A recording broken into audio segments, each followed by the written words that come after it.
Welcome back to Do It With Darryl.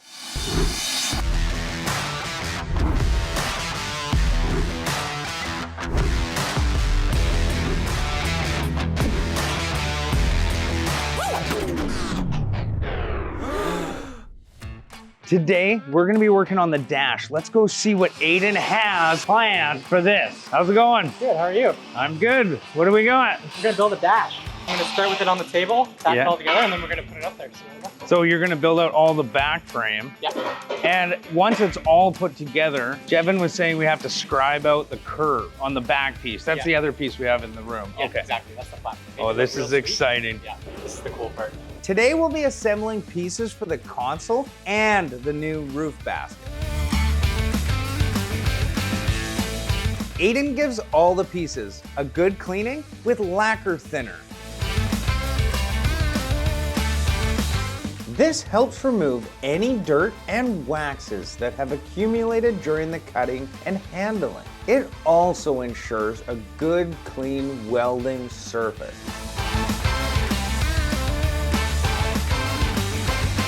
He holds up the instrument plate for a quick look.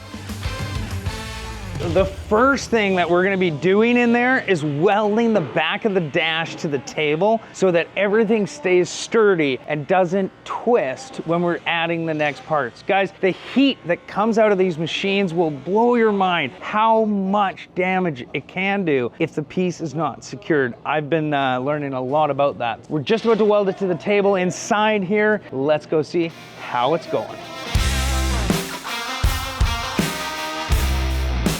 An extra set of hands is always helpful, and Ty comes over to hold the plate into position for the first set of tacks. A little help with the grinder ensures that the corners meet perfectly. He can now drop additional welds into place. This holds the faceplate solidly in position.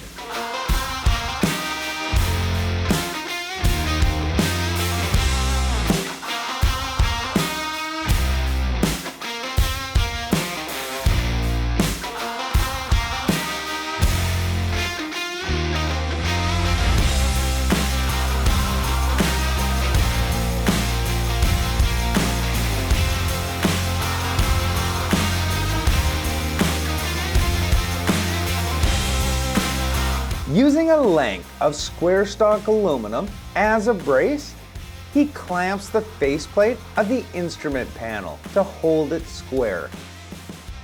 During the welding process, the heat causes the individual pieces to expand and contract. This can cause the frame to twist during the process, so solid clamping is a must.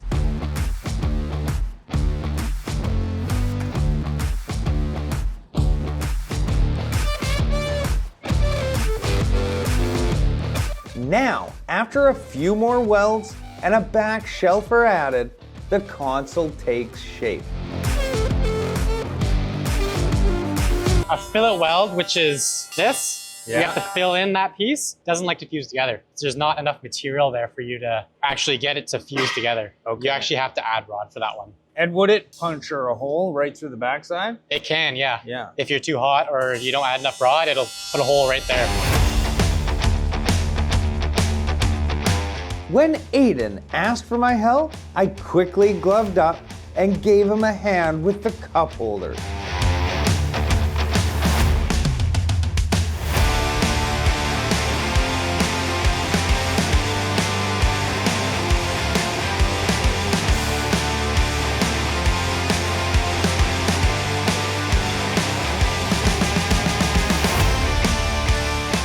Aiden's doing an amazing job, and this dash looks fantastic.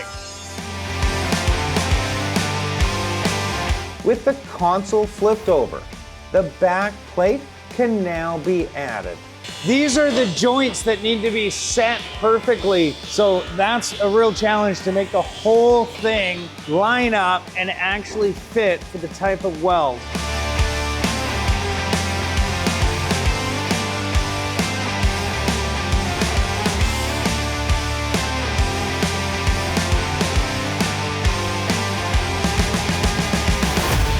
So Aiden just tagged the whole dash together, and I'm just gonna walk you through it quickly. We've got the passenger cup holders and the passenger navigation display right here. Underneath this gap, that's where we're gonna get into the cabin, the V-berth.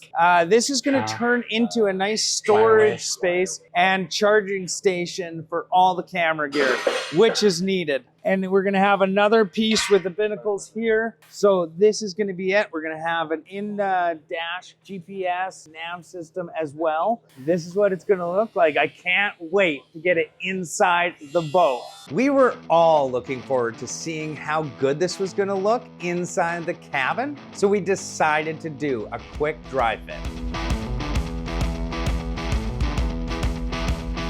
Jevin and Aiden jump inside and hold the new console into position. It looks amazing.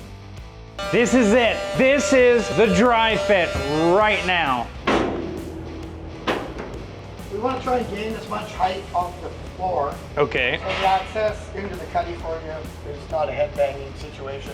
Wow, that's a beast. So what do you think about the new console? Let me know in the comments below.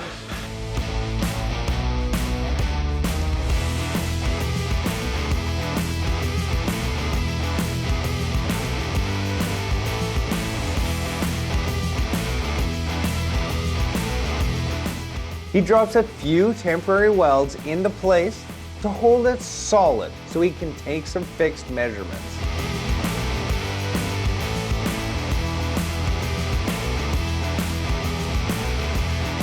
Then the console is broken free and returned to the table to be cut.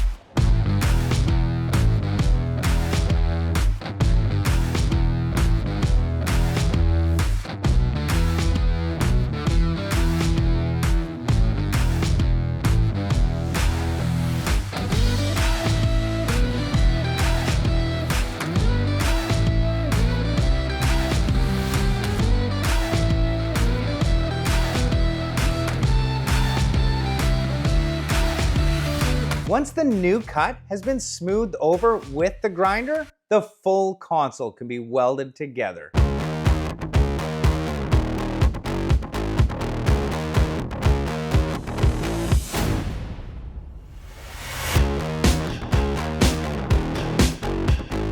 But there's an open corner seam. I have to do little stitches with the MIG welder because eventually we're going to be welding this, grinding it flat, so there will be no weld left. We have to have some strength in the back. TIG welding on the outside, MIG on the inside. Yeah.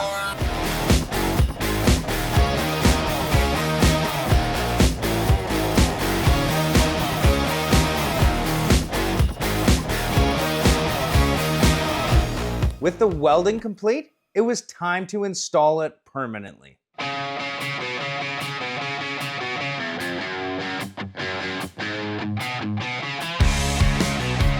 Again, several welds hold it into position and level.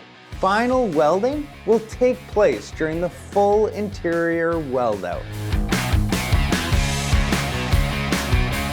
Now it was time for the roof basket.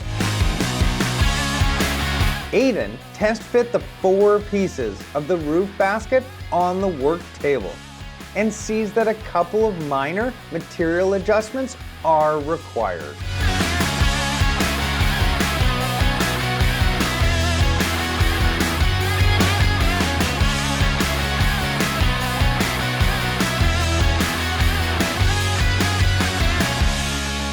The new fit works much better. He squares it up and tacks the 2 first corners together.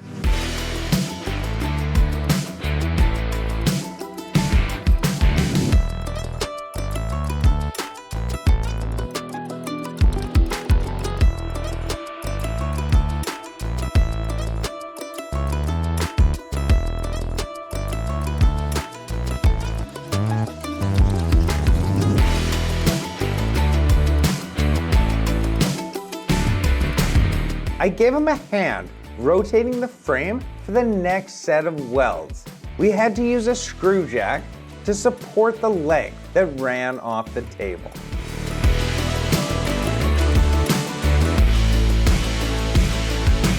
Once it was welded, Ty gives Aiden a hand getting the new frame onto the roof of the boat.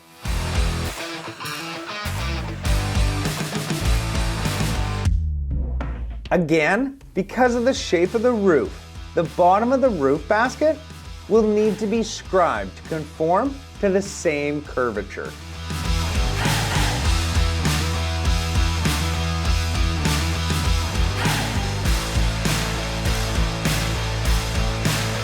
Jevin makes this tricky cut look easy. And after some fancy skill saw work and a little grinding, the frame is taken back to the roof.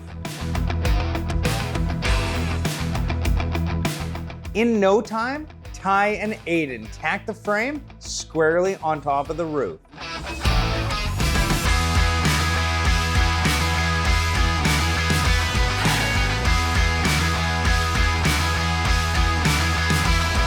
Next time, we'll be removing the entire cabin and pod for the final weld out.